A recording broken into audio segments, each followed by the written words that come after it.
Bitácora Constituyente, un resumen semanal de las actividades de Jorge Baradit Morales por el Distrito 10.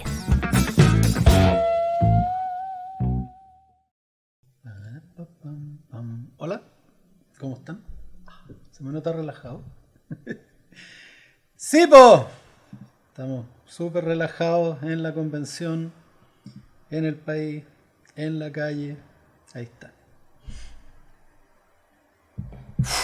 ¡Qué semana! Espérame, voy a arreglar un poquito.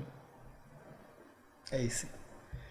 Fue una semana alucinante, increíble, cansadora. Voy a compartir.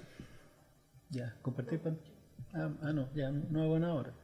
Bueno, allá al fondo, ahí tienen al maldito gato que en un rato más obviamente se va a poner a gritar y a hacer escándalo. Porque Mosito el delincuente es así.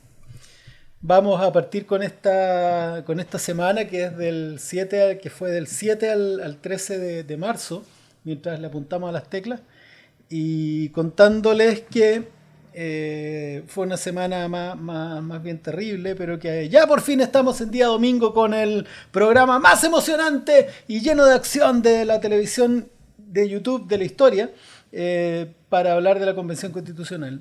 Estaba durmiendo una pequeña siesta de 45 minutos, y así que estoy con las neuronas medias cruzadas, ustedes sepan disculpar. Fue una semana marcada por unos hitos preciosos, increíbles, algunos de ellos para llorar literalmente, que ya vamos a ir revisando. Pero lo primero es una analogía, la analogía que hacemos siempre, con respecto al viaje que estamos llevando adelante. Yo al principio hablaba de un barco, pero la dirección del programa me puso un tren, así que ok, pongámosle un tren, que puede ser un metro también, no tengo idea. Si el viaje fuera entre la estación 4 de julio y la estación plebiscito de salida, nosotros estamos en la estación deliberación. ¿Recuerdan? Vamos a insistir, durante febrero y abril vamos a estar deliberando. ¿Qué significa esto? Significa que durante todo este rato hemos estado eligiendo cuáles son las normas con las que vamos a trabajar. Primero, si ustedes lo recuerdan, y que no es malo insistir, recibimos todas las normas que entregaron dos tipos de personas. ¿Vieron? Ya se puso a gritar el gato. Las normas que enviaron los constituyentes y las normas que salieron desde el pueblo, las iniciativas populares de normas. Después de ahí, cada comisión, ahí tenemos la 1, la 2, la 3, hasta la 7, cada comisión, de todo ese cúmulo de normas, a nosotros nos llegaron como 700 y tantas, elegimos aquellas con las que íbamos a trabajar, los materiales con los que íbamos a trabajar, que eran de distinta naturaleza. A algunos nos gustaba una línea y teníamos que tragarnos una norma que era muy larga y que tenía otras cosas que la prensa usó para dañar a la convención. Se dan cuenta que ya ningún medio hace eso, es porque ese momento ya pasó. Pero nos acusaron de que queríamos destruir el mundo, que queríamos diluir los poderes constituidos, que íbamos a instalar la Unión Soviética de las repúblicas andinas de Chile y el Caribe y todas esas cosas. Bueno, elegimos, y después de elegir las normas con las que íbamos a trabajar, conversamos, dialogamos como bestias, mentira que no hay diálogo, y llegamos a lo que se llama un informe. El informe es el articulado que la comisión propone para lo que le corresponde, en el caso nuestro, los principios. Ese articulado se envía al pleno, y el pleno lo mira y dice, vota en general y en particular. Acuérdense siempre, son dos votaciones. En general miran y dicen, esa norma me interesa, está mal redactada, le sobran unas líneas, pero me parece muy bien la idea. Y votan a favor en general. Y después, en particular, las que quedan de esa primera votación, las miran de nuevo y dicen, a ver, separémosla en 3 incisos. Ustedes saben, los parrafitos que componen un artículo. Entonces dicen, el primero me gusta, el segundo no me gusta tanto, y el tercero lo quiero eliminar, ¿no? Y así se va eligiendo, primero en general la idea, después en particular ya cómo está hecho. Y lo que no queda ahí, lo que sale, se va de vuelta a la comisión para ser revisado, pero en la votación en particular, es decir, en la segunda, se obtiene menos de la mitad de apoyo del pleno, simplemente se extingue y desaparece esa idea de la posibilidad de estar presente en la Constitución. Entonces, ¿en qué estamos? Estamos pasando los informes por el Pleno en primera y segunda vuelta y aún no tenemos informes. El nuestro pasó la semana pasada, la de principios pasó su primer informe, pero aún no votamos en particular, ¿no? Y todo lo que ha ido quedando votado en particular, nosotros todavía no, ha ido al canastito de armonización para integrar la nueva Constitución. Es decir, la nueva Constitución ya se está escribiendo. Tenemos este momento de deliberación también comienza a funcionar en paralelo la definición de quiénes van a ser los 40 convencionales que van a ir a esa comisión de armonización, porque no vamos a ser todos. Va a ser una comisión que se crea específicamente para ordenar. Acuérdense lo que era armonización. Armonización es cuando toman todos estos retazos que fueron aprobados y ahora hay que coserlos. Pero hay que coserlos bien. Hay que ver que no tengan contradicciones, que las palabras no estén repetidas, que haya normas que no estén dos veces, que las palabras sean las adecuadas. Por supuesto, esto, cuando armonización presenta un texto, va de nuevo al Pleno, porque imagínense que ahí cambian, ¿no? Cuando diga hombres y mujeres y en la armonización cambien solo a hombres y se queden así. No, tiene que pasar por el Pleno. El Pleno dice, sí, no, acá se pasaron de rosca, porque el espíritu de lo que nosotros queríamos decir era esto, y en la redacción cambió. Ustedes son solamente cosméticos, no pueden estar tomando decisiones de fondo. Y de ahí, después de esa aprobación de armonización, se va el texto para que la gente lo conozca, lo lea, lo discuta, lo pelen, para terminar en el plebiscito de salida. En el FA tenemos a lo menos 4 buenos integrantes para esto, que ustedes los conocen, los han escuchado, ¿no? Que es Amaya Alves, que ahora integra la mesa, está el mismo Fernando Atria, está la Connie Schonhaut, Jaime Baza, Cristian Viera y una cantidad de abogados constitucionalistas de primer orden. Yo diría, no es porque yo esté ahí, pero de verdad que el colectivo que concentra la mayor cantidad de expertos en el tema es la bancada del FAMA más independiente, así que estoy muy orgulloso. Ya veremos cómo funcionan los patrocinios para esto, porque alguien tiene que patrocinar, ¿no? Vamos a ver. De las 5 semanas de trabajo, ya tenemos 48 artículos aprobados que ustedes pueden ver en chileconvención.cl. Es decir, ustedes pueden ir a chileconvención.cl, buscar en documentos donde dice normas aprobadas y encontrarse con los primeros 48 artículos que van a ir ya en nuestra nueva Constitución.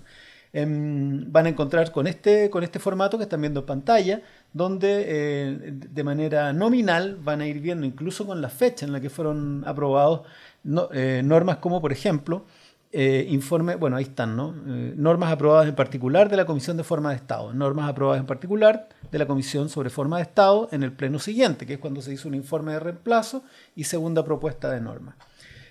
Vamos ahora a ver lo que pasó específicamente esta semana en la convención. Todas las comisiones seguimos trabajando en los informes como bestias y fue la 4ª semana de sesiones plenarias para deliberación y votación de normas. Esto es lo que les acabo de decir. Fue el mes completo, ya completamos un mes deliberando normas, llevándolas al pleno, eligiendo para que vayan algunas y votando para que otras simplemente se extingan. Lo que pasó el día lunes, 7 de marzo, fue que tuvimos la sesión ordinaria número 50 de la Comisión de Principios. Ustedes ven ahí que la tuvimos en una salita chiquitita del Pereira, porque se cortó internet. Se cortó internet en el ex Congreso, no se pudo recuperar, parece que a nadie le importó, así que nos tuvimos que ir al Pereira y algunas comisiones incluso sesionaron desde la casa, porque tenemos que decirlo, trabajamos en una precariedad espantosa.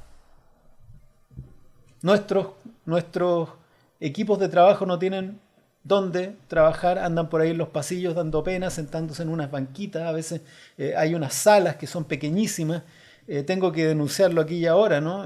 Son salas que ni siquiera cumplen con las medidas de aforo, ni tienen las condiciones mínimas de trabajo, están apiñados en mesas entre medio de los termos, de lugares no bien ventilados, no bien iluminados, y en general las condiciones son bien paupérrimas. Esa es la herencia de aquel que se fue el día viernes.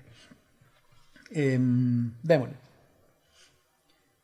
Tuvimos una relatoría ese día de participación popular y hubo una exposición muy interesante del doctor Andreas Gross, europeo, un experto mundial en democracia directa, es decir, en referéndum revocatorios, en plebiscitos, en referéndum también en revocatorios de norma, una persona que sabía muchísimo y nos entregó una clase maravillosa que no sé si tenemos un video, no sé si tenemos algo, no tenemos nada, pero tenemos el nombre del señor Andreas Gross, que estuvo maravilloso. Sigamos al día martes. El día martes 8 de marzo fue una jornada de preparación de las votaciones del día siguiente para conversar sobre mecanismos de democracia, aspectos de nacionalidad y ciudadanía. Estamos ya pero con la cabeza llena de los porcentajes para obtener un plebiscito, para acceder a un referéndum, si tenemos que votar o no gente de sus cargos electos. Y hasta el momento lo que se dibuja es que vamos a tener 6 mecanismos. Uno, donde la ciudadanía va a poder plantear una ley, por ejemplo, la ley de... No se me ocurre nada porque no tengo neurona, porque estoy muy cansado, pero una ley maravillosa que a la gente en el Congreso y al presidente no se les ocurre.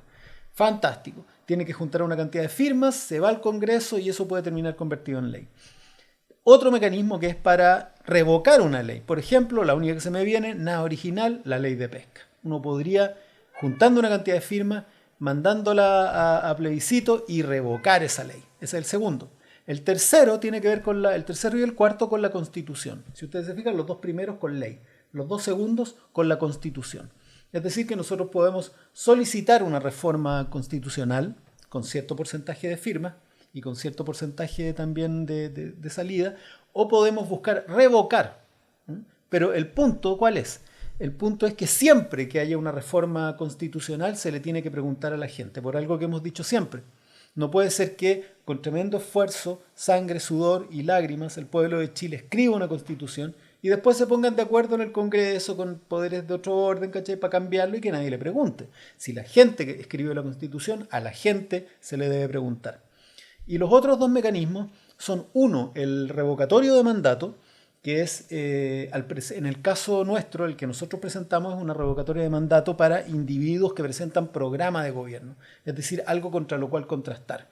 El presidente, un gobernador, el presidente, el gobernador, y estamos tratando de poner al alcalde también, ¿no? Como esas 3 personas que presentan programa. En la noche en la tarde nuestras compañeras se tomaron la tarde, porque el martes podemos seguir hablando de esto, me dicen. En la tarde tuvimos ni más ni menos que fue el 8M, ¿no? Entonces nuestras compañeras las dejamos tranquilitas, nosotros nos fuimos para la casa, a lavar los platos, a hacer todas las labores. Perdón, nos fuimos a hacer otras cosas y ellas se dedicaron a la huelga general feminista. Fueron a marchar, se detuvieron un montón de actividades en el Congreso, se tomaron técnicamente el país. Nosotros estábamos tranquilitos en nuestras casas viendo cómo ellas hacían lo que querían, ¿no? Que en el fondo hacer una demostración de fuerza para indicarle a todos que llegaron, que se quedaron, que van a asumir el control paritario de este país y a ser las protagonistas de la historia que siempre debieron haberlo sido. Así que muy orgullosos de todas las compañeras. Ahí vemos en la foto a la Giovanna Roa, a Paulina, y en la foto en el Congreso a todas las convencionales mujeres, que son la mitad, ¿no? Son la mitad de nuestro, por definición, una convención paritaria. En la noche tuvimos una reunión de bancada con el FAMAS Independientes para definir cómo se iba a enfrentar también políticamente la asunción de Gabriel Boric. Y una de las cosas que la que tuvo la moción o el tema que tuvo mayor consenso fue que no debía haber ningún tipo de injerencia entre el gobierno y la Convención Constitucional. Por supuesto que con la Convención Constitucional en pleno y mucho más con la bancada del FAMAS Independiente. Estamos todos muy de acuerdo y por supuesto son carriles que corren en paralelo. El miércoles 9 de marzo tuvimos la sesión ordinaria número 51 de la Comisión de Principios, En la mañana tuvimos una larguísima jornada de votaciones. Nosotros habíamos propuesto a Giovanna Roa, pero desgraciadamente digo, porque hubo hubo una coordinación que no nos pareció tan bien, donde compañeros del PC derechamente nos boicotearon y prefirieron, y esto en algo que todavía no entendemos, prefirieron votar por la persona que, primero por Lisette Vergara, que era una candidata, era prácticamente candidata de la UDI de Renovación Nacional, con algunos otros integrantes, a pesar de que ella entró por la lista del pueblo y ha votado permanentemente con la UDI, prefirieron votar por ella que no por Giovanna. Y después, cuando Lisette se cae y RN y la UDI toman a Lorena Céspedes como su candidata, nuevamente el PC vota por ella y termina logrando que salga electa coordinadora. Pero en fin, son esas cosas amargas que tiene la política, de pronto tus aliados. Ahí tenemos también a Loreto Vallejo, que nos parece súper bien. La Loreto es de Puco, es de Pueblo Constituyente, que son una de las decisiones de la lista del pueblo, que es una compañera a la que respetamos mucho. Entonces nos parece muy, muy bien su presencia en la coordinación. El resto del tiempo, si seguimos con las votaciones, se hicieron 107 votaciones, artículos, normas, fue un día muy, muy, muy duro, y se aprobaron algunas formuladas por nosotros, ¿no? Mecanismos de democracia directa y semidirecta, iniciativas de normas sobre nacionalidad y ciudadanía, y la iniciativa de norma constituyente 453-2, que la presentamos nosotros, sobre revocatoria de mandato. Lo que yo les comentaba antes, que la revocatoria de mandato durante la semana ha tenido alguna crítica, ¿no? Pero la verdad es que no es tan así. El mecanismo de democracia directa, revocatoria de mandato, tiene lo suficiente, tiene los umbrales, se llama, los umbrales de votación, lo suficientemente altos como para que no se convierta en una herramienta política, de ataque político, como es en Perú, por ejemplo, donde el umbral de porcentaje para pedir, porque acá hay dos cosas. Primero, el porcentaje que se necesita de firmas para pedir que haya una revocatoria de mandato, y después, cuando hay una revocatoria, que se expresa en un plebiscito, cuál es el porcentaje de ese plebiscito que se tiene que aprobar. Nosotros, para presidente, estamos pidiendo que haya un 35% del padrón electoral vigente de firmas. Es decir, más de un tercio. Hoy día se eligen presidentes por el 25 hasta el 22% del padrón vigente. Piñera fue electo con un 20 y tantos % del padrón vigente. O sea, de todas las personas que podían votar, Piñera lo eligieron el 22, algo así, 23, no recuerdo la cifra, por favor, si alguien la tiene por ahí me la manda. Pero entonces nosotros estamos pidiendo un umbral altísimo. O sea, tiene que haber una embarrada gigantesca, como la de 2019, para que pudiéramos llegar a pedir una revocatoria de mandato. Ni siquiera para revocarle el mandato, sino para pedirlo. Y de ahí un plebiscito donde sí la mitad del país tiene que estar la mitad de las personas que votan tiene que estar de acuerdo, la mitad más uno, ¿no?, en que esto ocurra. Entonces la revocatoria de mandato para presidentes, para gobernadores y para alcaldes, en el caso de los gobernadores y los alcaldes el 25%, ¿no? Es más exigente en el caso del presidente, porque es necesario que exista un atento a esas autoridades, que miren y vean que efectivamente existe un mecanismo en caso de que dejen una escoba muy grande, que haya en caso de corrupción flagrante. Es importante que ellos vean que hay un control ciudadano y que la ciudadanía también sepa que existe una posibilidad de salida a la enorme presión que existe cuando una persona comete horrores en su gobierno. De manera que existan los mecanismos y la única solución no sea, como el 2019, salir a quemarlo todo, ¿no? Sino que existan mecanismos. Así que se ha ido abriendo paso a esta norma. Hay gente que no estaba de acuerdo con las revocatorias, que ahora sí. Y también a través de este programa dejarle claro a las personas me pregunta ahí, por ejemplo, Hernán Salinas, ¿esta revocatoria no pasaría por el Congreso? No, es la ciudadanía. Los mismos que lo eligieron lo despiden, ¿no? Y yo siempre he dicho, Si a ti en tu pega alguien te contrata, tiene el derecho de despedirte. Bueno, si nosotros elegimos al presidente, que también tengamos el derecho de poder revocarle su mandato, de despedirlo. Pero no por cualquier... y también, no en cualquier momento. Porque en Perú, por ejemplo, al mes ya le estaban pidiendo la revocatoria de su mandato. No, nosotros por lo menos en nuestra revocatoria hay que esperar 2 años. Cosa que el tipo pueda desplegar su programa de gobierno o pueda confirmar que es una porquería de gobernante, ¿no? Y solamente después de 2 años de ejercicio, donde puede demostrar que efectivamente a lo mejor fue un error o que no ha desplegado del todo su programa, cuando confirmemos eso, bueno, ahí sí el pueblo de Chile puede pedirle la revocatoria. Porque todo esto tiene que estar además basado en hechos, no solo en animadversión política. Por eso que si alguien entra y de inmediato le piden la revocatoria, tú vas a estar votando por la impresión que tienes del tipo, por una cuestión de animadversión que puedas tener contra la autoridad, no por su desempeño. Por eso esperar 2 años es importante. Solange me pregunta cómo ve la influencia del nuevo presidente del Senado sobre los convencionales del colectivo socialista. La verdad es que hay que preguntarle a los integrantes del colectivo socialista. Yo me temo que en las últimas semanas sí han acusado recibo de las presiones que han recibido desde su partido, ¿no? Inicialmente estaban de acuerdo con eliminar el Senado y reemplazarlo por un comité regional, un comité territorial completamente distinto. Y durante las últimas 2 semanas han ido como metiéndole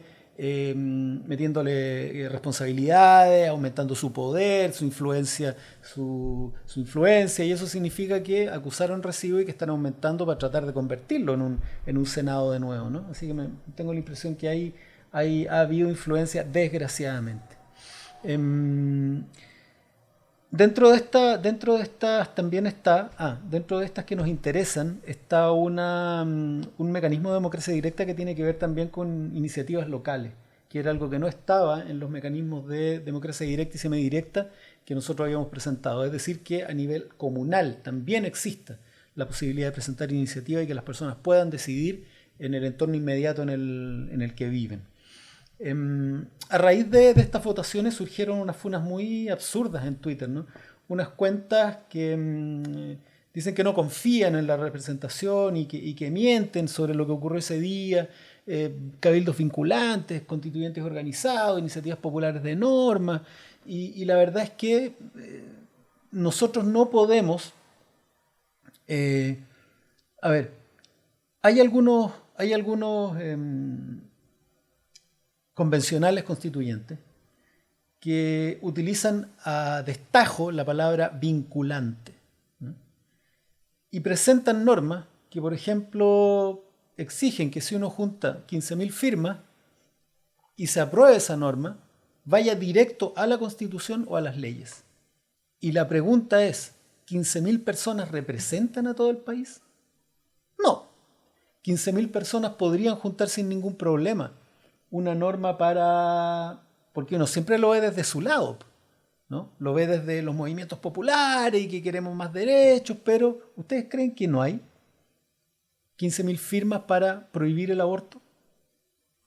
¿Ustedes creen que no hay 15.000 firmas para denegar la paridad? ¿O ustedes creen que no hay 15.000 firmas para reinstalar la pena de muerte, el exilio y... ¿Ustedes creen que no hay 15.000 firmas para darle poder a Carabineros de detener a cualquiera sin reglas, sin leyes? Por supuesto que hay 15.000 firmas. Y en un momento histórico, o sea, en un momento contingente, piensen ustedes en un asesinato horrible cometido por una persona y aprovechan y le ponen 15.000 firmas, pena de muerte de nuevo, como tienen plata, llenan las redes sociales, se vuelven locos publicitando el mercurio ahí, agitando arriba del pony. Pueden conseguir cosas, porque las normas no van a ser siempre solamente a favor nuestro. También hay que pensar que hay gente de otros movimientos, de otros sectores, que van a estar con el colmillo largo buscando instalar también sus temas. Entonces es fundamental que el mecanismo de democracia directa se vincule y se complemente con los mecanismos representativos. Es lo mismo que pasó en la Constitución. La iniciativa popular de norma no llegaba, si se aprobaba con 15.000 firmas, no llegaba directamente a la Constitución. ¿O qué creen ustedes? ¿Que la norma con mi plata no, con mi hijo no se metan? Y todos iban a ir directas a la Constitución porque alcanzaron a sacar las 15.000, 40.000 firmas sin problema, ¿no? Hay que tener ojo con ese fetiche, con utilizar como fetiche, como bandera a todo evento la palabra vinculante. Es importante la vinculación, pero también hay que entender que no van a ser solamente organizaciones o grupos populares, sociales, lo que la van a utilizar. También la van a utilizar sectores reaccionarios, sectores vinculados a la iglesia, sectores vinculados al ejército, sectores vinculados a la ultraderecha. Entonces tiene que haber un intermediario que morigere esto. Porque si no, si llega directamente a ley, podemos encontrarnos con unas sorpresas bien atroces, ¿no? bien terribles. Así que hay que tener ojo con ese tema.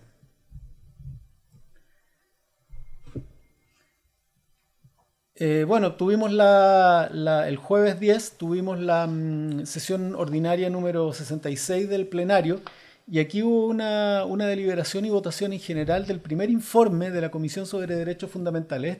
Esta comisión es la que va a ver todo lo que nos interesa directamente de la Constitución, ¿no? El derecho a salud, derecho a educación, derechos de un montón de tipos, derecho a la libre expresión, derecho a, qué sé yo, un montón de cosas. Y cuando la gente dice, mira, se rechazaron todos estos derechos, no.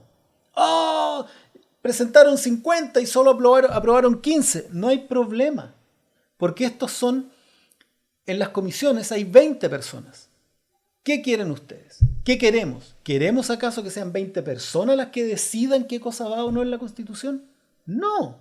Tiene que pasar por los 154 para que todos den su opinión, y seguramente 20 no siempre van a coincidir con 154. Y es por eso que es bueno que pasen por el Pleno. El Pleno mira, dice esto sí, esto no, esto hay que votarlo, y ocurre esto. Oiga, en el fondo lo que hacen es, oigan, acá están mis comentarios, llévenlo a la comisión para que esto sea afinado, sea modificado, esta cuestión suba, esta baje un poquitito. Así que ustedes cuando escuchan, se rechazó la mitad, no pasa nada, porque es para que vuelva a la comisión, se ajuste y después vuelva, estén todos de acuerdo y se vote. No es más que eso. Hubo una intervención con respecto a mía, con respecto a derechos fundamentales que me gustaría que escucharan, así que démosle de Juanito. El año 1999 me tocó ver un proyecto gráfico europeo llamado Calendario del Milenio. Este proyecto incorporaba una efeméride relevante para el planeta a cada día del inminente año 2000.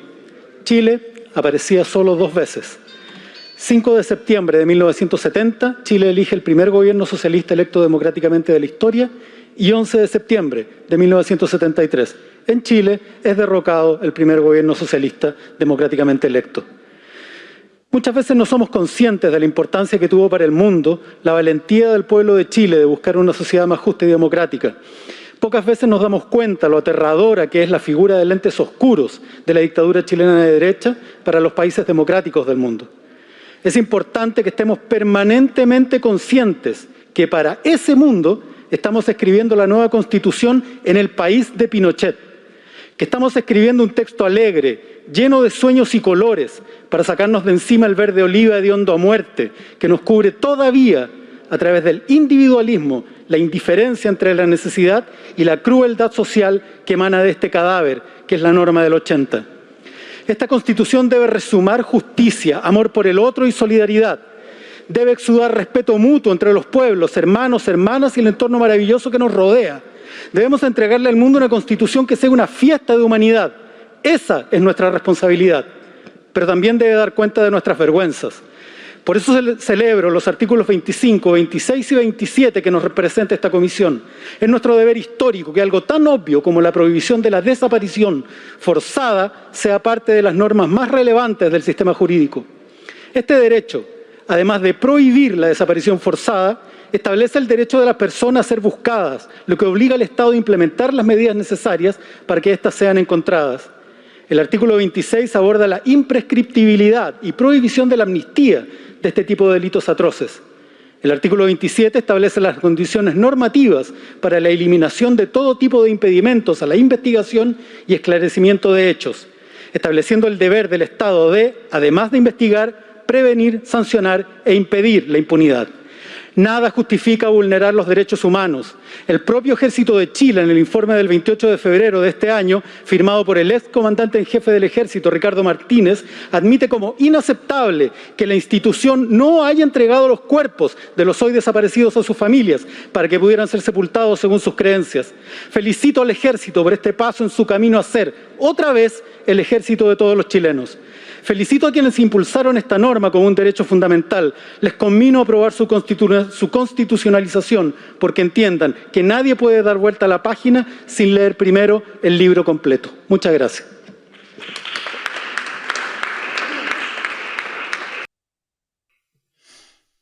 Sí, pues. Desgraciadamente el informe del Ejército pasó piola, pero lo que hace es dejar a la derecha política, a la ultraderecha, sola, porque en el fondo finalmente están admitiendo que conspiraron con un país extranjero, con la CIA, con Estados Unidos, para no solo para derrumbar un gobierno electo democráticamente, sino también para atacar a su propio pueblo, para detener, torturar, asesinar, hacer desaparecer. Y el informe es taxativo, dicen que es horrible lo que pasó y que los alejó durante décadas de la labor de lo que debe ser un ejército de Chile, que los distanció de la ciudadanía, de manera que hoy día los únicos que siguen insistiendo en que esto fue algo bueno o que no existió es la derecha política, nadie más.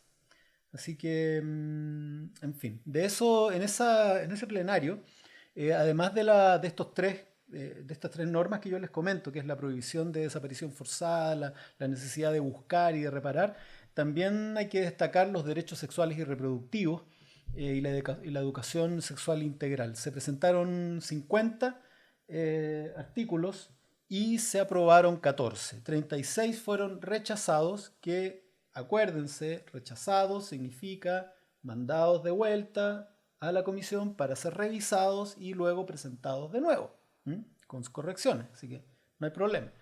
Y el artículo 16 es muy, muy, muy importante, los derechos sexuales y reproductivos, que abre la posibilidad, no, abre el campo para que la mujer controle su propio cuerpo y entre ellos tenga derecho, por supuesto, al aborto, tenga derecho también en el artículo 17 a una educación sexual integral, hombres, mujeres, niños, todos, ¿no?, como corresponde.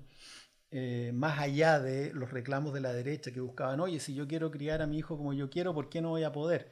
Por una razón súper sencilla, porque tú puedes contarle a tu hijo que los niños vienen de una semillita que pone un pajarito en un coliflor y en el fondo el Estado tiene una responsabilidad con los niños.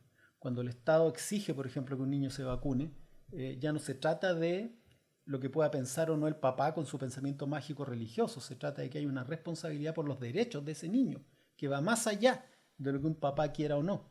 Y en este caso, la obligación, por ejemplo, de que los niños tengan que tener educación básica y media, también es una obligación y no pasa por el derecho de los padres a decidir sobre su hijo. No, porque eso influye directamente en un mañana adulto. Y ese adulto tiene derechos que fueron conculcados por sus propios padres. ¿Y dónde estaba el Estado? Cuando un niño sufre violencia en su hogar, el Estado debe ir a rescatar a ese niño. Son todos momentos que tiran por la borda esa frase estúpida de la derecha más conservadora del derecho preferente de los padres sobre la educación y sobre los hijos. No, hay cuestiones que son derechos que los niños tienen más allá de lo que los padres digan. Y una educación sexual integral para entender la sexualidad como algo sano, como algo que ocurre, como una cuestión que hay que cuidar, proteger, que nadie puede pasar por encima de tu sexualidad y que tú la entiendas como parte integral de tu cuerpo, no como algo pecaminoso, es hoy día parte de la salud, no solamente física, sino también mental de los niños. Así que estamos muy, muy contentos de eso. El día viernes tuvimos la sesión ordinaria número 67 del plenario, que terminó a las 10 de la noche, como bueno, todas las cosas, como están funcionando las cosas. Los días de la mañana igual se ocupan en reuniones y a veces después de estos plenarios también siguen las reuniones porque estamos cayéndonos a pedazos, pero seguimos aquí. Ese día hubo una deliberación y votación, acuérdense, en general, que significa que se revisan las grandes ideas y se aprueban las ideas, no es exactamente como uno quisiera que quedaran en la Constitución, sino la mira y dice, ah, sí, esto me parece bien, y lo aprueba. Esa sobre la Comisión de Principios Constitucionales. ¿Qué tiene de lindo? Tiene de lindo que esa comisión la integro yo. Y es la comisión donde se van a levantar los grandes principios, los grandes criterios sobre los que se va a construir nuestro país. Y ahí yo los quiero dejar y me van a disculpar porque es un poquitito extensa, pero la intervención de ese día, porque estábamos con un entusiasmo tremendo, porque además, a esa misma hora, en el ex Congreso, estábamos en el ex Congreso, pero con el corazón en la moneda y en el Congreso de Valparaíso, porque estaba asumiendo Gabriel. Así que nosotros estábamos ahí en la sesión, pero también por internet mirando de pronto lo que estaba pasando. Nos fuimos a una carpa que hay de asesores, que es una carpa afuera, que es un verdadero sauna atroz, lleno de tierra, donde están los asesores y los equipos. A ver en una tele lo que estaba pasando. Por supuesto lloramos al verlo en la tele, pero en fin, estábamos muy contentos de estar en esa doble función, viendo asumir a Gabriel y estando ahí trabajando en los principios fundamentales del Chile que viene. Los quiero dejar con la intervención. Vamos, Juanín. La independencia de nuestro país, lograda a partir del 18 de septiembre de 1810, respondió a un contexto histórico excluyente. La República fue de los hombres blancos y terratenientes. Por oposición, en aquellos años quedaban fuera de toda participación los trabajadores, las mujeres y los pueblos originarios. El siglo XX fue el campo de lucha donde estos estamentos postergados se desplegaron para exigir libertad, igualdad y justicia social. Los trabajadores fueron perseguidos y masacrados por el mismo Estado que debía protegerlos. Las mujeres fueron excluidas y violentadas por la misma sociedad que debía acogerlas. Y los pueblos originarios fueron esquilmados y perseguidos por el mismo Estado que debió haberlos respetado e incluido. La oligarquía y el poder de las élites dinamitaron el siglo con un golpe de Estado que buscó destruir las luchas sociales e instalar por la violencia un modelo pétreo que cerrara la discusión y excluyera a través de distintos mecanismos la participación de las personas en el dibujo de su propio destino.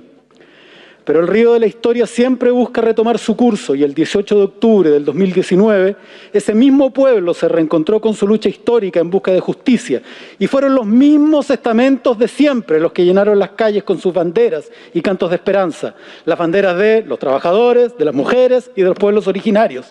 Inundaron las avenidas del país exigiendo un destino diferente para sus hijos e hijas. Con sus propias manos abrieron las puertas para que por primera vez en nuestra historia no fueran los pocos, sino esos muchos, quienes en conjunto decidieran el camino común hacia un mejor futuro. Hoy tenemos la responsabilidad de hacer carne jurídica esa historia y el espíritu de ese mandato. El capítulo de principios constitucionales debe reflejar con nitidez, más que ningún otro, el largo camino del pueblo de Chile en busca de su destino.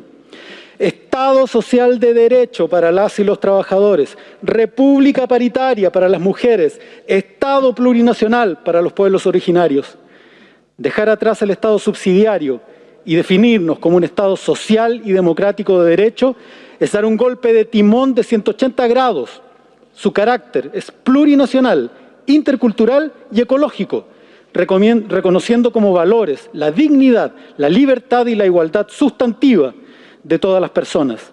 Asimismo, se define que los fines de toda acción estatal son garantizar el bienestar de las personas, de la sociedad y de la naturaleza, construir las condiciones para una vida digna y remover los obstáculos que impidan o dificulten el igual goce de los derechos y la integración de las personas en la vida política, económica, social y cultural para su pleno desarrollo. Pido poner atención particular en algo que puede sonar contraintuitivo, compañeros. Es importante poner el colectivo antes que el principio de dignidad humana, que la derecha ha utilizado históricamente para instalar individualismo e incluso instrumentalizarlo para denegar, por ejemplo, el aborto o la píldora del día después, al instalar este principio como un punto supraconstitucional. Una de sus promotoras, Marisol Peña, académica, discípula de Jaime Guzmán, considera fundamental instalar en primer lugar la dignidad humana, y cito, comillas, en contraposición a otras miradas que tienden a atribuir la calidad de sujetos de derecho a otras entidades, como la naturaleza. En este punto, cabe hacer una pequeña revisión. ¿Por qué es importante que redefinamos los principios y temas basales de nuestro pacto social? Porque simplemente el actual ha sido incapaz de dar el ancho para la realidad de Chile. Para la dignidad ya no se necesita solo libertad. Entendemos que es necesario remover los obstáculos de hecho para que un Estado activo pueda garantizar una vida digna que posibilite la igualdad sustantiva de todas las personas, en base a los principios de libertad, igualdad, solidaridad y buen vivir. Asimismo, en este capítulo, superamos la concepción conservadora de familia, ampliando su definición a otras visiones. Aspiramos a una democracia real, donde los pueblos puedan incidir, deliberar y participar. Y además, definimos a Chile como un Estado regional y plurinacional. Este nuevo Chile que se dibuja en estos principios constitucionales es un nuevo Chile. No es un nuevo Chile. Es un espejo nuevo, pulido, donde por fin nos vemos tal cual somos. Porque una Constitución no es el Chile que debemos ser, según unos pocos. Es descubrir el Chile que somos. Una fotografía familiar donde salimos todos y todas con nuestras fortalezas y carencias. Es imprescindible entender la constituyente como un ejercicio de autoconocimiento, porque los principios no se inventan ni se importan, se sacan desde el interior de lo que somos, porque como dijera un presidente en 1972, hace exactos 50 años, comillas, que el pueblo por primera vez entienda que no es desde arriba, sino que debe nacer de las raíces mismas de su propia convicción, la carta fundamental que le dará su existencia como pueblo digno, independiente y soberano.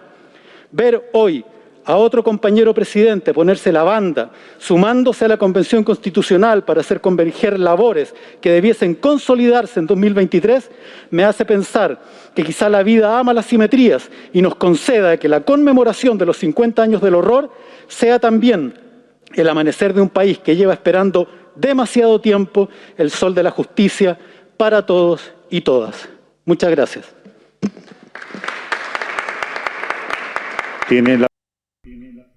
Bueno, le pedí a un compañero que me diera sus 3 minutos para poder extenderme un poco más en lo que yo quería decir.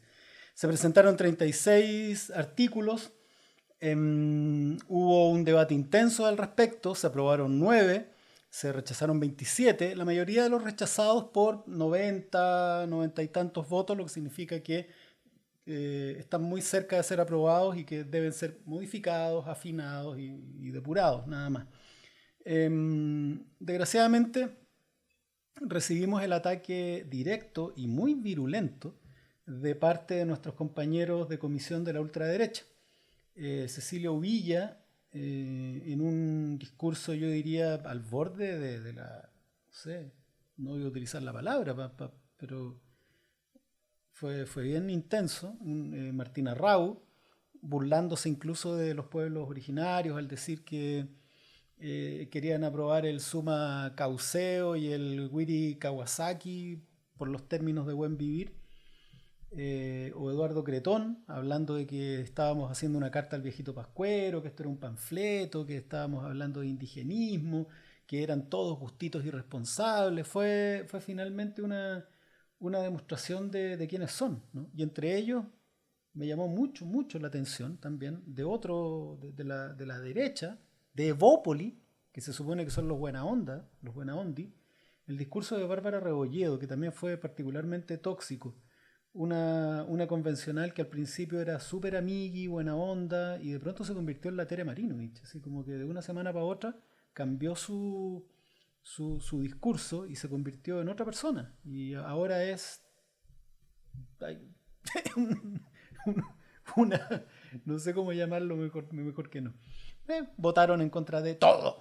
O sea, nada les parece bien. Pero en fin. Una de las cosas que por supuesto más se destacan y que ustedes, si alguno vio en las redes sociales, porque aprobamos Estado Social, ¿no? Que es el que más nos volvió locos, ¿no? Porque en el fondo cambia en 180 grados el país. el Estado de Chile hoy día es un Estado subsidiario, ¿no? De ahí vamos a explicar de qué se trata. Cambiarlo a un Estado social y democrático de derecho es de verdad cambiar la dirección en 180 grados y partir para el otro lado. El Estado subsidiario en el fondo se preocupa, como lo entendió la Constitución del 80, es el Estado de los emprendedores, de los millonarios, de las personas que tienen privilegios, de los pocos.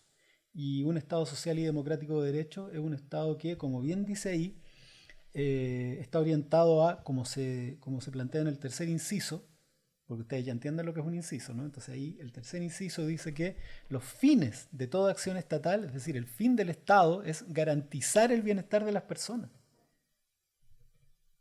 de nosotros.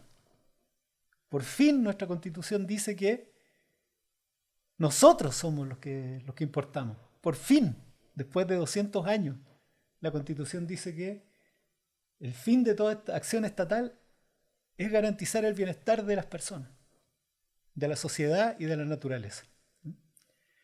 Por fin, construir las condiciones para una vida digna, remover los obstáculos que impidan o dificulten el igual goce de los derechos, la integración de las personas en la vida política. El Estado ahora tiene la obligación de hacer eso. Ya no es porque quiere, ya no es porque es parte de sus labores, porque en realidad está preocupado de las empresas, de la producción. No. El fin de toda acción estatal es garantizar el bienestar de las personas. Y la primera línea lo dice, ¿no? Chile es un Estado social y democrático de derecho. Su carácter es plurinacional e intercultural y ecológico, porque se preocupa de la naturaleza. Es una república democrática, es solidaria, es paritaria y reconoce como valores intrínsecos e irrenunciables la dignidad, la libertad, la igualdad sustantiva de los seres humanos y su relación indisoluble con la naturaleza. Es decir, la naturaleza no está ahí para hacer la mierda, para explotarla y para hacernos millonarios, sino que tenemos una relación con ella. Este capítulo 1, este artículo 1, me emociona y ese día nos emocionó mucho más porque costó muchísimo sacarlo, porque así como afuera, adentro también hay intereses, ¿no? Y no es fácil, y fue un trabajo de todo este tiempo, y fue un trabajo de todo ese día, de pelear, que en momentos habían 100 votos, después habían 98, después habían 106, después habían 100 nomás, y después, y así a lo largo de todo el día fue insoportable. Así que yo no sé si podemos ver, hay un momento, ¿no? Que es ese. En esa foto de la derecha, mientras Gabriel era electo,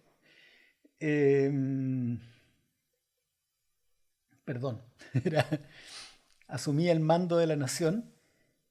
A la derecha ustedes pueden ver el momento inmediatamente después de que fuera aprobado que Chile es un Estado social y democrático de derecho. Saltamos todos y yo me abracé ahí con la Beatriz Sánchez, con la Giovanna Roa, mis compañeras de comisión, y nos pegamos a llorar. O sea, de verdad que nos abrazamos llorando, porque esto es muy duro, todo lo que estamos pasando, lo que se está viviendo, los sueños que hay, la importancia de todo lo que se está viviendo es enorme. Así que fue una explosión de una mezcla de alegría y emoción muy, muy grande. Bueno, ¿quiénes no estuvieron a favor? Increíble, porque no estuvieron a favor no solo la ultraderecha, sino una persona de la lista del pueblo, ¿no? La misma que mencionábamos delante, Lizeth Vergara, que fue muy raro, ¿no? Pero no sé, estamos empezando a no sorprendernos de eso. Bueno, ahora el Mercurio intentó ensuciar todo, ¿no? Poniendo la noticia de Rojas Vade junto con la noticia, pero dice: la convención el día del cambio de mando. El Pleno aprueba que Chile es Estado social y democrático de derecho. Y abajo pone: Rojas Vade renuncia al órgano, para tratar de ensuciarlo, ¿no? Pero la verdad es que nos pone más contentos, porque ahí se resumen 3 noticias de ese día: el cambio de mando, la aprobación de Chile como Estado social y democrático de derecho, y que finalmente este lastre que ha sido Rodrigo Rojas Vade desaparece del panorama. Eso. Cortito, para explicar. Mucha gente me ha preguntado qué es esto del Estado subsidiario, qué es esto del Estado social, y yo creo que es muy importante de explicar. Estado subsidiario no es un término per se malo, sino que es que los privados pueden apoyar al Estado donde no puede llegar. Por ejemplo, hay un lugar donde no hay escuelas básicas y alguien puede poner una y le dice al Estado, oye, yo voy a poner una escuelita acá, no te problema. No, no hay problema, mejor, pues, porque ahí no llegamos. Pero la Constitución del 80 hipertrofió y tergiversó, más bien pervirtió el concepto, y lo que la Constitución del 80 consagra es un modelo perverso de subsidiariedad. Lo que dicen es que el Estado solamente puede intervenir ahí donde los privados no quieren. ¿Se entiende la diferencia, no? Es terrible, porque significa que basta que un privado quiera aprovechar un nicho de negocios para que el Estado no pueda instalarse ahí. Entonces, por eso que nuestros derechos están privatizados. Y solamente lo que a los privados no les interesa, por ejemplo, la gente pobre, puede ser atendida por el Estado en salud. Pero ¿cuál es el problema? Que como la gente pobre no tiene plata, el Estado no recauda. Entonces la atención de salud estatal es mala.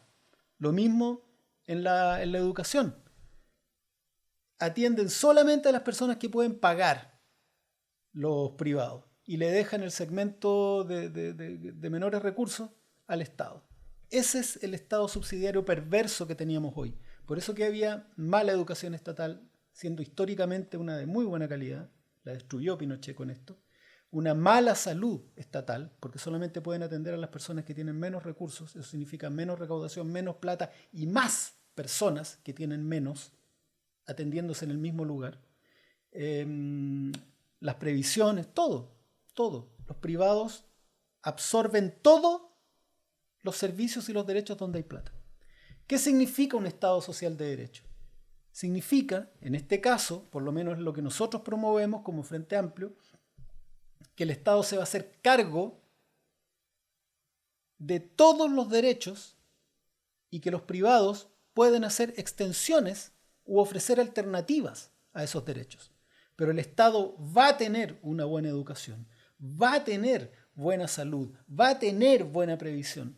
Y si alguien quiere vender, por ejemplo, en el caso de la salud, seguros de salud específicos, o quiere tener un ISAPRE para ciertas personas, vamos a ver si se puede o no, vamos a ver, ahí se va a medir. Bueno, algo habrá. No se va a negar la participación de privados, por lo menos esa es la posición. Hay personas que no, que dicen que no quieren nunca más a un privado en salud, no quieren nunca más a alguien a un privado en previsión. Son visiones distintas. A mí me parece que sí tienen que haber escuelas subvencionadas, tiene que haber colegios privados. Lo que pasa es que a mí que hagan lo que quieran. A mí lo que me interesa es que el Estado tenga una buena educación pública. Que el resto haga la weá que quiera. Que haya buena educación pública. Lo mismo en salud, lo mismo en previsión y lo mismo en todos los derechos. Esa es la diferencia entre un Estado subsidiario y un Estado social. El Estado social asegura que habrá buena educación y eso significa que los hijos de, como ocurría antes, los hijos de médicos, ingenieros u obreros van a ir a las mismas escuelas porque va a ser una buena educación. Y ahí se verá, ¿no? Es una decisión que todavía está por tomarse. Mi opinión es que debiesen seguir habiendo provisiones privadas, pero en un margen y punto. Eso, vamos. ¿Qué sigue? La próxima semana vamos a tener las indicaciones al capítulo 2 de Principios Constitucionales. Vamos a estar trabajando en la Comisión de Participación nuevamente, pero ya llevamos como 3 semanas sin poder asistir porque se traslapaba con la Comisión de Principios. Y después durante la semana vamos a tener nuevamente trabajo en principios y en el plenario para generar los informes del segundo bloque de la Comisión de Principios, ¿no? Que es el bloque de democracia directa y nacionalidad y ciudadanía. También el resto de las comisiones va a seguir sus procesos. Vamos a tener en los plenarios votaciones nuevamente, algunas de ellas van a ser otra vez kilométricas. Margarita dice no deberían existir las abstenciones. Yo ahí tengo una discrepancia. la abstención también es una forma de opinar, ¿no? Cuando a alguien le presentan, es como que te dijeran, mira, yo he escuchado, por ejemplo, oye, pero no te tienen ahí para abstenerte. No, si me tienen ahí para utilizar las herramientas. Y las herramientas son aprobar, rechazar y abstenerse. Y hay veces en que alguien le dice, imagínense que un día salga algo que diga, está la obligación de consumir o lenteja o poroto. Y alguien dice, no, pues no tengo por qué elegir por uno o por el otro. Yo no creo que haya que elegir. Entonces me abstengo de esa votación.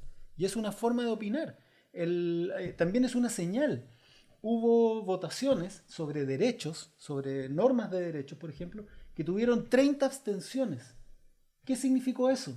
Que la gente no estaba en contra de eso, pero le parecía que requerían mucho trabajo. Y esa fue una forma de hacernos entender que no es que estuvieran aprobándola o rechazándola, sino que se estaban absteniendo, indicando que no estaban en contra, sino que querían que se mejorara, por ejemplo. Entonces hay que tener cuidado. Otra cosa es el abuso de la abstención, pero que las personas puedan abstenerse sin duda. Bien, fue una semana agotadora, pero fue una semana hermosa. Siempre habíamos dicho que era la super semana, ¿no? La super semana donde iba a estar el 8M, se iba a decidir lo de Rojas Vade, íbamos a presentar principios, íbamos a despedir al expresidente y íbamos a recibir a Gabriel. Y esta semana se ha notado, en estos últimos 2 días ya se ha notado la diferencia, ¿no?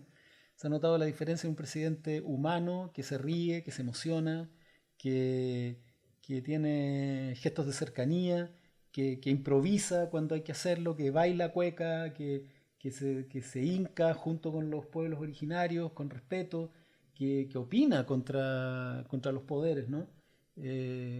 Como la Iglesia. Me pareció maravilloso que condenara la presencia de Razo y Yesati en el Te Deum. Un presidente que además se salió de protocolo y fue a saludar a la figura de Salvador Allende. Me parece que es maravilloso. Hubo un comentario de Felipe Cast que decía que le parecía muy mal augurio que fuera a saludar a un gobierno que fracasó. Y me gustaría contarles mi respuesta, ¿no? Que es que él no tiene una opinión legítima, no puede tener una opinión legítima hasta que no asuma y admita que su sector conspiró para producir ese fracaso. No puede hablar de fracaso si no primero asume que financiaron, apoyaron y promovieron conspiraciones para desestabilizar y producir el fracaso. Hasta que no ocurra eso, lo que ellos digan me importa bien poco. Además que Salvador Allende no representa una ideología específica, no representa una modalidad de gobierno específica, ni siquiera mecanismos de gobierno específicos. Lo que Salvador Allende representa es la búsqueda incesante del pueblo chileno por justicia social, llegando hasta las últimas consecuencias, con un nivel de coherencia y de convicción hasta el punto de entregar la vida por ello. Eso es lo que se representa Salvador Allende y es lo que a muchos de nosotros nos inspira hoy día estando en la convención. Dejarlo todo, poner el pecho a las balas y tragarse todas las consecuencias posibles con la misma convicción. Así que aguante, presidente Gabriel. Tenemos renovada la esperanza, vamos a seguir con más fuerza y esperamos que esta semana nos traiga tantas buenas noticias como la anterior. La convención avanza, la convención se defiende. Nos vemos el próximo domingo. Un abrazo.